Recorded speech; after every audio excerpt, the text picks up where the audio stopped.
फिर से speed time distance का दूसरा क्वेश्चन लेके आ रहे हैं अपनी सीरीज में। ये क्वेश्चन है बेसिक सा ही क्वेश्चन है बट इम्पोर्टेंट है। आज हम डिस्कस करने वाले हैं जब मेरे डिस्टेंस कांस्टेंट हो, स्पीड को बढ़ाया जाए या टाइम को बढ़ाया जाए, तो उस कंडीशन में मैं कैसे क्वेश्चन को डील करता हूँ। ठीक है, देखते हैं क्वेश्चन क्या है। If a person increase his speed by 87 whole 1/2%, what will be the percentage reduction in time taken to reach the same destination? यदि कोई व्यक्ति अपनी गति 87 से 1/2% बढ़ाता है तो उसे अपने गंतव्य स्थान तक पहुंचने के लिए लिए गए समय में कितने प्रतिशत की कमी होगी। ये क्वेश्चन कह रहा है भाई मेरी कोई डिस्टेंस है, डिस्टेंस तो मेरी सेम ही है ना दोनों बार में ही। जब मेरी स्पीड ये कुछ भी थी और फिर इसके बाद में स्पीड को क्या कर रहा था, मैं बढ़ा रहा था। दोनों बार में क्या थी, मेरी डिस्टेंस सेम ही थी। अब देखते हैं फॉर्मूला क्या कहता है। स्पीड डिस्टेंस से फॉर्मूला क्या होता है, distance equals to speed into time. Suppose that पहली बार मैंने क्या किया, डिस्टेंस इक्वल्स टू स्पीड 1 से चला और टाइम कितना लिया, t1 लिया। दूसरी कंडीशन में क्या हुआ, मेरे साथ में डिस्टेंस तो सेम ही रहेगी, फिर distance equals to speed 2 into time 2। अब दोनों इक्वल है ना, इन दोनों को इक्वल रखते हैं। s1 into t1 equals to s2 into t2। ठीक है, ये तो होगा भी मेरा इनका रेशो की बात कि मेरा रेशो कैसे बदलेगा। सपोज दैट अब मैं इसको कैसे बताता हूँ। मान लिया मेरी डिस्टेंस वो कांस्टेंट डिस्टेंस जो है मेरी 100 है, 100 मेरी डिस्टेंस कांस्टेंट है। पहले मैं चला भाई इसमें 20 किलोमीटर पर आवर की स्पीड से, ये मेरी डिस्टेंस है और ये मेरी स्पीड, ये मेरी speed 20 kilometre per hour S1। ठीक है ना, और S2 क्या है इसमें मेरा, S2 है मेरा 25 किलोमीटर पर आवर। अब देखते हैं distance equals to speed 1 into time 1। Distance कितनी है, 100 है, 100 इक्वल्स टू S1 कितना है मेरा 20 किलोमीटर पर आवर है, 20 इंटू t1। तो यहाँ से मेरा t1 कितना आ गया, t1 आ गया भाई 100/20 यानी 5 आवर आ गया t1। अब मैं यहाँ से t2 निकालूंगा, t2 निकालने के लिए क्या होगा, डिस्टेंस तो फिर भी मेरी 100 ही रहेगी। Distance equals to speed 2 into time 2। Distance कितनी है भाई मेरी 100, स्पीड 2 कितनी है मेरी 25 किलोमीटर पर आवर, और टाइम निकालेंगे हम। t2 कितना हो जाएगा मेरा, t2 होगा मेरा 4 किलोमीटर पर आवर। अब मैंने यहाँ से क्या ऑब्जर्व करा, अगर मैं स्पीड का रेशो देखता हूँ, स्पीड 1 रेशो स्पीड 2, स्पीड का रेशो क्या होगा भाई मेरा 20 रेशो 25।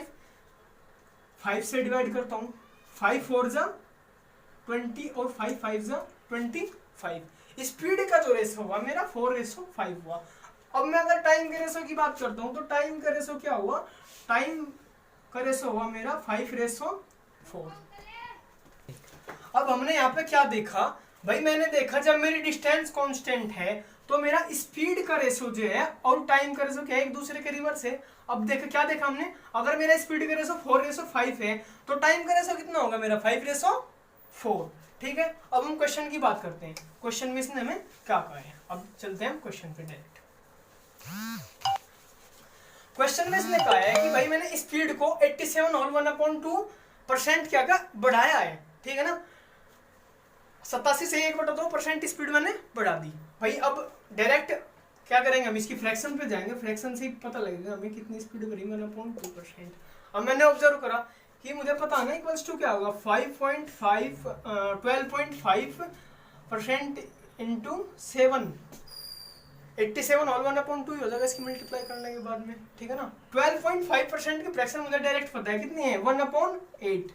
तो इसकी फ्रैक्शन क्या होगी मेरी 7/8 क्या आ गई मेरी इसकी फ्रैक्शन आ गई। अब मुझे क्या पता लगा भाई, स्पीड जो है मेरी, स्पीड का रेशो जो है मेरा 7 से कितना हो गया, ओ सॉरी 8 से, भाई 8 से कितना होगा 8 + 7, 8 से 15। भाई मेरा सपोज दैट मेरी स्पीड 8 थी, सपोज दैट मेरी स्पीड 8 थी और मैंने अपनी स्पीड को बढ़ा दिया 87 से 1/2%, तो मेरी स्पीड कितनी हो जाएगी 15 हो जाएगी ना। अब स्पीड का रेशो पता लग गया मुझे। अब क्या पता था थोड़ी देर पहले मैंने, जब मेरी डिस्टेंस कांस्टेंट होती है तो स्पीड का और टाइम का रेशो क्या होता है, एक दूसरे के रिवर्स होता है। यहाँ से मैं क्या निकाल सकता हूँ, टाइम का रेशो निकाल सकता हूँ। टाइम का रेशो निकालने के बाद ही तो मुझे पता लगा ना मुझे टाइम में कितने परसेंट की मुझे कमी करनी होगी। अब टाइम का रेशो क्या होगा, टाइम इक्वल्स टू हो जाएगा 15/8। अगर स्पीड मेरी 8 किलोमीटर पर आवर थी तो बढ़ के कितनी होगी, 15 किलोमीटर पर आवर, ठीक है ना। अगर फिर इसका इस रिवर्स हो गया ना इसका, अगर मैं पहले 15 घंटे ले रहा था तो मैं अब 8 ही घंटे लूंगा, ठीक है ना। तो 15 घंटे ले रहा था पहले, अब कितने ले रहा, 8 घंटे। 15, इसका डिफरेंस कितना आ जाएगा, 7। 7/15, 7/15, 1/15 का इंटू 7 लिख सकते हैं इसको। 1/15 की फ्रैक्शन वैल्यू क्या होती है, 6.66। अब 6.6 इंटू 7 इक्वल्स टू 46.2%। टाइम क्या हो जाएगा मेरा, कम हो जाएगा, मतलब मेरा टाइम रिड्यूस हो जाता है, इतने प्रतिशत जो है मेरे टाइम में कमी आएंगी। तो इसका ऑप्शन कितना हो जाएगा मेरा, ये ऑप्शन मेरा राइट होगा। ठीक, अब यहाँ पे मुझे इतनी कैलकुलेशन करने को तो मेरे कोई सीन बनता ही नहीं, इतनी कैलकुलेशन तो मैंने फर्जी कैलकुलेशन की।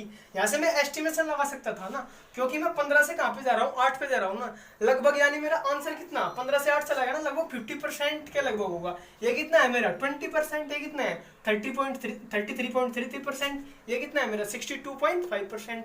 50% के लगभग क्या है मेरा 46.62। तो इसलिए मेरा आंसर क्या होगा, ठीक होगा। अब आते हैं भाई इसके क्वेश्चन नंबर 2 पे। क्वेश्चन नंबर 2 बिल्कुल सेम क्वेश्चन है, देखते हैं कैसे करते हैं। अब की बार हम थोड़े स्पीड से करेंगे क्वेश्चन को, क्योंकि पिछली बार हम एक ऐसे क्वेश्चन कर चुके हैं। अब इस क्वेश्चन में देखते हैं, सेम क्वेश्चन है। इसमें क्या हुआ, if a person increase his speed bye 45.45%, एक पर्सन ने अपनी स्पीड को 45.45% बढ़ा दिया, तो अब ये बताना है कि इसमें टाइम की कितनी कमी होगी अगर सेम डिस्टेंस से मुझे चलनी हो, ठीक है ना। अब मुझे क्या देखना है यहाँ पे, 45.45%, इसको ऐसे लिख सकता 9.09 इंटू 5। भाई ये तुम सोच रहे होंगे कि कैसे पता लगेगा, हम इसको ऐसे कैसे ब्रेक करके लिख सकते हैं। ये सब जब हम परसेंटेज में डिस्कस करेंगे ना, ये सारी फ्रैक्शन हमें याद हो जाएंगी, धीरे धीरे प्रैक्टिस से होते हैं ये चीजें। अब इसका फ्रैक्शन वैल्यू क्या होता है हमें पता, डायरेक्ट कितना होता है 1/11। 1/11 इंटू, यानी इसका फ्रैक्शन कितना होगा मेरा 5/11। अब देखता हूँ मैं स्पीड अगर मेरी 11 थी, उसमें कितने की वृद्धि हुई, 5 की। 11 + 5 कितने होगा 16, ठीक है। अब टाइम का रेशो क्या होगा, जब मेरी डिस्टेंस कांस्टेंट है तो टाइम का रेशो इसका उल्टा हो जाएगा ना, यानी 16:11, ठीक है ना।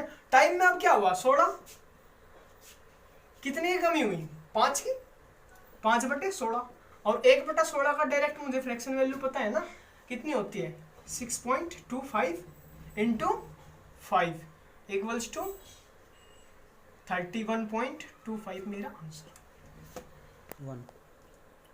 अब हम डिस्कस करते हैं इसमें क्वेश्चन नंबर 3।